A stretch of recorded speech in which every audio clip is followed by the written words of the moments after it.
Hello, my name is Abby Sekimitsu. I'm the content director. I am at IBM Japan 3 days a week. I'm originally from Ogilvy and Mather.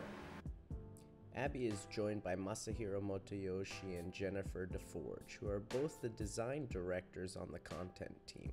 Together they produce great material. Japan, because I love Japan, and so I looked for people that did what I did. And because I worked for IBM, such a big global company, I could pretty much pick where I wanted to live, and so I chose Japan. And I found people who did what I did, which is I have a design background and I have a user experience background, and I've designed software in the past, so I found people like that in Japan, and I joined their group, and then eventually I moved into the marketing group because they were doing interesting things with the front office and with content. And so I'm here right now and working with the content team. I was born to be a designer, but I have a marketing experience for over around 7 years. But now I'm just doing design. Yeah, first love. Now, people from the West tend to have this impression that the Japanese work style is a lot like the Tsukiji fish market. Now, this may not necessarily be true, but it does apply to the design world, where you're pretty much auctioning off your best work and seeing who will take it, and then redoing it until you get it perfect. So work can be pretty stressful, especially if you have a long commute. I commute from a place called Shinagawa. It's about 20 minutes on the train, and then 7 to 10 minute walk either way. So I'm here in about 40 minutes each day. It's not too bad. I commute from Nakano, which is near Shinjuku, which is west side and of Tokyo, and I commute on one train, and it's a 45-minute commute, and it's considered very short by Japanese standards because I don't transfer and I get on one train, go all the way to work, and fairly easy. I'm commute by bicycle. My home is near Skytree in Sumitaku. And how long does that take you? Around 30 minutes. 30 minutes. And if you were to take the train, how long? Same. 30 minutes. Really? Yeah. So would you say that sometimes it's more efficient to ride a bicycle than take the train? Yeah. Especially disease or some happening. I mean, earthquake. Yeah, so because there's an earthquake and it's big enough, they shut the train down. But he never has to worry if he has his bike. And good for exercise. Yeah. Yes. Except when it rains. Yep. Then you have to get wet. Yes. Here's an example of my commute to work. By Japanese standards, this isn't so bad, but a lot of the appeal on depending where you commute from is how crowded it really is. It's crowded. I wouldn't say cramped. It's bearable. It's much better than lots of what other people endure. The longtime Japanese stereotype of the salaryman is starting to fade as companies are embracing a more Western approach. There's less and less of an average, I think, these days. I think a lot of Japanese companies are bringing more diversity into the workplace, or not diversity in people, but diversity in working styles. So it's much less uniformly one thing than it used to be. But if I had to say one thing, that is, they work hard not to stand out. They work hard to blend in. Not being noticed and working extremely long hours seems to be a leading cause of this concept of karoshi, death from overwork. I actually worked crazier hours in the US than I have in Japan.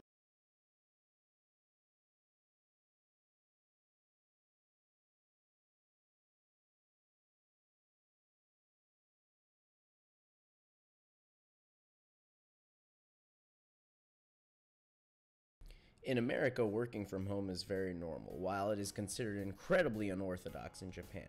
They view the workspace as a sanctuary for work, even the organization of the workspaces are different. In Japan, there's a closeness in working.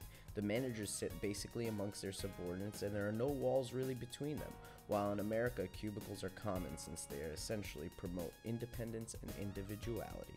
American managers are more interested in developing their personal style, and Japanese managers tend to be more about what the company is expecting them to do. And they don't, I think they are less likely to try to make a personal impact on their management style. I generally work from like 9:30 to 6:37, which isn't kind of early by a lot of people's standards. Of course, if it's a deadline or there's something that happens, then that changes. But that's largely not such it's not a daily or a weekly occurrence. It just happens once in a while. It will be a matter of time before Japan adopts a more Western style of working. With the integration of agile methodology, which is becoming more common in international and software companies, more and more workers will be facilitating their creative process by working in small groups, brainstorming, and really collaborating efficiently, making more design possible, more creative ideas possible, and a friendlier work environment. IBM Japan is a little forward-thinking in their marketing division because they hire people from all different types of backgrounds, and usually those who are more proficient in English tend to succeed. I was brought up here in Japan, but I went to school, I went to an international school in Japan.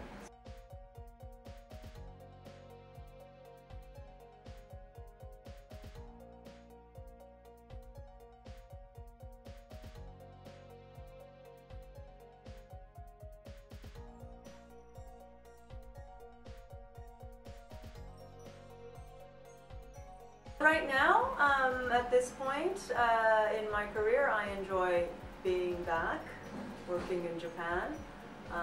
As I said, I've noticed some changes in the way people work. When I was younger, when I was in my 20s, I definitely preferred to work in America. Japan prides itself on its collaboration with its teams. Teamwork is essential in IBM. A team that parties together works well together. There's more of a collaborative spirit among teams. People are less quick to take credit for something. There's a lot of consensus building about what steps to take next as a team or as a department. But as you can imagine, that sometimes works less in their favor. It slows some decisions down. And in American workplaces, while decisions are quick to be taken, and that makes them more competitive, I think, but therein lies more risks, and I think people are more driven by personal motivations, and sometimes a team effort could be taken credit by one person who happens to be the most ambitious one in the team. So I don't enjoy that. Another fun fact about Japan is since most of its land is actually mountainous and very difficult to grow fruit and vegetables on, their fruit and vegetables are incredibly expensive because half the time they have to be imported. Of course, 250 yen for an avocado is pretty reasonable. 250 yen for an apple is a little crazy. But that's not as bad as the grapes that are about 2,800 yen. And that's almost 28 US dollars. Creative jobs in the US tend to have a lot of flexibility. In Japan, the difference is great. Do you think you have more flexibility than them as a designer, or do you think you have less? More. More? Yeah. Yeah. Of course. Yeah. Yeah. I think it just really depends on the kind of job. Your typical salaryman position is, works really late often. But that doesn't mean like everyone's like that. It's just the nature of some kind of corporate business. I have a client who's in the financial industry, and when we went to see them, we have a monthly meeting with them.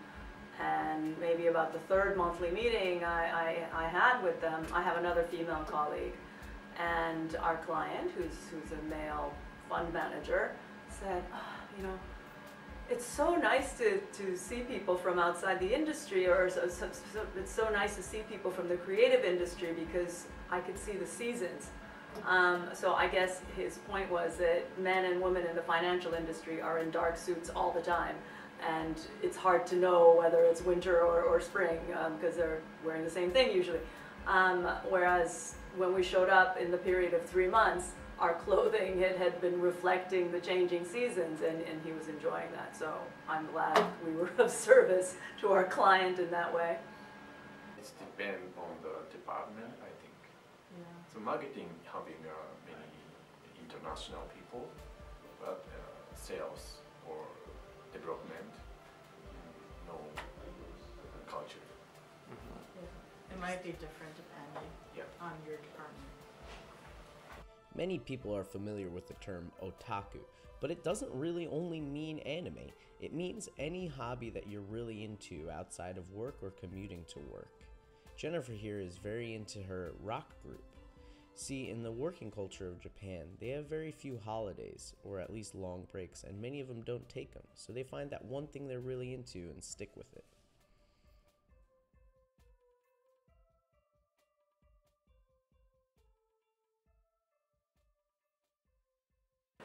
Americans sometimes, or my experience of America is that we often go to work earlier.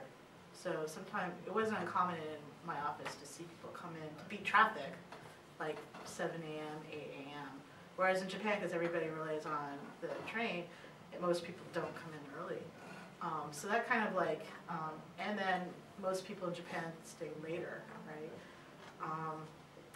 So I guess in terms of like, kind of cultural differences about timeline, like the easiest place to work, no problem, like in all the countries I visited was Australia.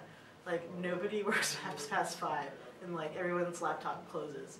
And that was like the one culture that like I was kind of shocked about. But in general, like people kind of work a little bit more than average at IBM than other places.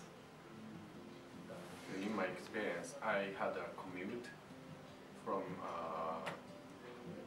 Kanagawa Prefecture and spent 2 hours for commute every day.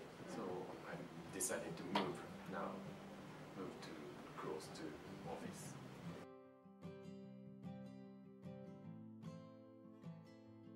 I think positive, like Japan, like really values teamwork, and also I find, you know, so like very much like, you know, it's very important that the team kind of does things together, like goes out to lunch and comes up with ideas and works together, which I think is really great. In America, it's usually like a smaller group of people will be friends and hang out. But if in Japan, your group really is your group, so that's nice, I think. We have a good word, communication. It's a drink party. So they communicate with a drink. Yeah. Communication. Communication. Nomikai. Nomikai. Nomu is drinking. Yeah. Yeah. So everybody is drinking, and It's our habit. yeah. I think we could all stand to have a bit more, you know, team spirit. So I think we could adapt it more. It's often, Yeah. especially this holiday season. So we have a Boden guy and end the year party. So I have to attend them many times in December. But you like to. Yeah, I enjoy it. So. I think if you're like shy or stressful, Yeah. maybe it might be stressful if you're shy. How would you describe the relations between regular and non-regular workers? Some companies make the division very, very clear, and that's sometimes uncomfortable. And you know, with Japan in a long state of a slowing economy, being a non-regular worker is a very uncertain position to be in. So obviously, the people who are working in companies in a non-regular contract are keen to be put on a regular contract, and that introduces a bit of tension between the regular and non-regular employees. But I think that you know, there are some labor practices in Japan that compel companies to not take on people full time, and that too, I've been on the other side, so I understand. Yeah, I would say that you know, there are reasons for it, but it's not a very comfortable situation in a workplace to have two types of workers. So Japan, like any country, has its own problems. The US does too, but there's a lot they can learn from each other to grow as a nation, to make a better place for their people. It's all about progress. You know, hope to, since I can see both perspectives, and I've also worked in a Japanese workplace decades ago, and I know how much more conservative it was. I hope that I can, be a catalyst for continued change, and if not anything, you know, somebody who can talk about the past and celebrate, you know, what's changed so far. Because I think there is something to not being so cutthroat and not being so personal achievement oriented that makes for a safer and you know, more harmonious workplace. But you know, if you have too much harmony, then everybody's the same and there's no competition, and that's not a way for a company to work. So I think a blend of both, the sort of personal ambitions that are abundant in an American workplace, and the kind of harmony and consensus-driven culture in Japan. They both have their places